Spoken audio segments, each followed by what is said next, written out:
ছোট একটা গাং পার হওয়ার কিছু মুহূর্ত শেয়ার করতে চলে এলাম। আসসালামু আলাইকুম, সবাই কেমন আছেন? আশা করি ভালো আছেন। আলহামদুলিল্লাহ, আমিও ভালো আছি। আসলে এই ভিডিওটা কিছু মাস আগের করা ছিল, যখন আমি আমার নানার বাড়িতে গিয়েছিলাম। আমার নানার বাড়ি নেত্রকোনা জেলার দুর্গাপুরে অনেক সুন্দর সুন্দর ঘোরার মতো জায়গা আছে, আপনারা অনেকে জানেন। অনেকবার নানার বাড়িতে আসছি নৌকা দিয়ে পার হয়ে। এবার কিন্তু অভিজ্ঞতাটা ছিল একটু অন্যরকম। দেখতেই পাচ্ছেন, নৌকাটা টেনে টেনে নিয়ে আসতে হইতেছিল। আর অনেক সময় দেখবেন যে নৌকা সাধারণত বৈঠা দিয়ে কিন্তু ওই যে মাঝিরা ওইভাবে দিয়ে কিন্তু যায়।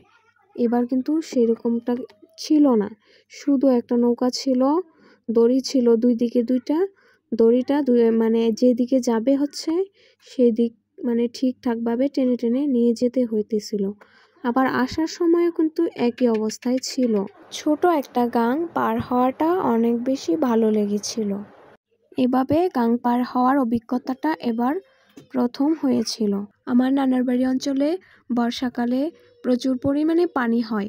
যেমন সুন্দর তেমন আবার কষ্টও আছে।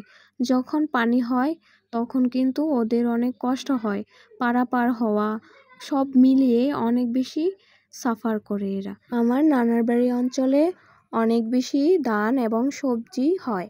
অনেকে কৃষিকাজের উপরও নির্ভরশীল।